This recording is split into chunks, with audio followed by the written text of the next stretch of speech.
Buongiorno, stamattina ragazzi dalla stazione meteo di quando ci vo, vi farò il quadro completo di previsione meteo. Voglio. Ragazzi, iniziamo dal sud. Al sud e sulle isole ci sarà sole a palla, voglio.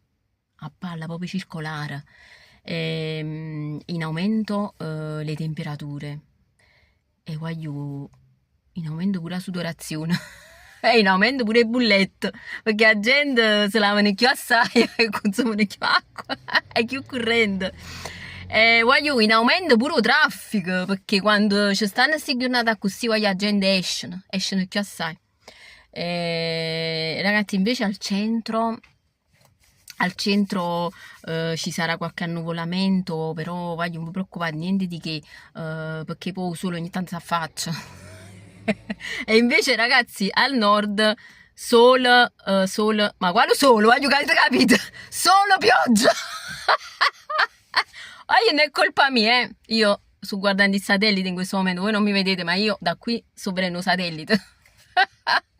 Ragazzi, comunque voglio fondamentalmente oggi potete sci. Oggi niente, ci possiamo dedicare a qualsiasi attività. Vabbè, voglio chi ha da faticare e niente, vabbè, può fare niente. Su questo non ci piove. Chi ha da faticare non ci piove.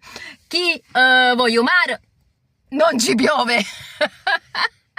Vabbè ragazzi, comunque mo la mattina se vi piace questa cosa, e questa è solamente una prova, che sono prove tecniche, se vi piace vi faccio qualche video e vi aggiorno sempre sulla previsione meteo, perché voglio, diciamoci la verità, in questo momento il tempo e le condizioni climatiche stanno sul pezzo perché ci interessa, e perché mo si avvicina l'estate, si avvicina la prova costume.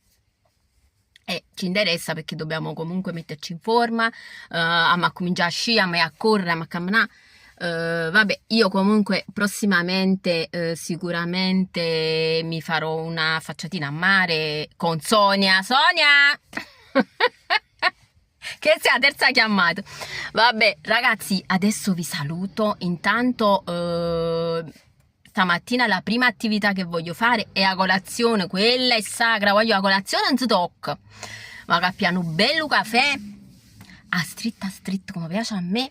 Ragazzi, stamattina non ho cantato proprio perché oggi è veramente una bellissima giornata di sole e non volevo fare avuto tempo, basta, non se ne può più, niente, vi saluto.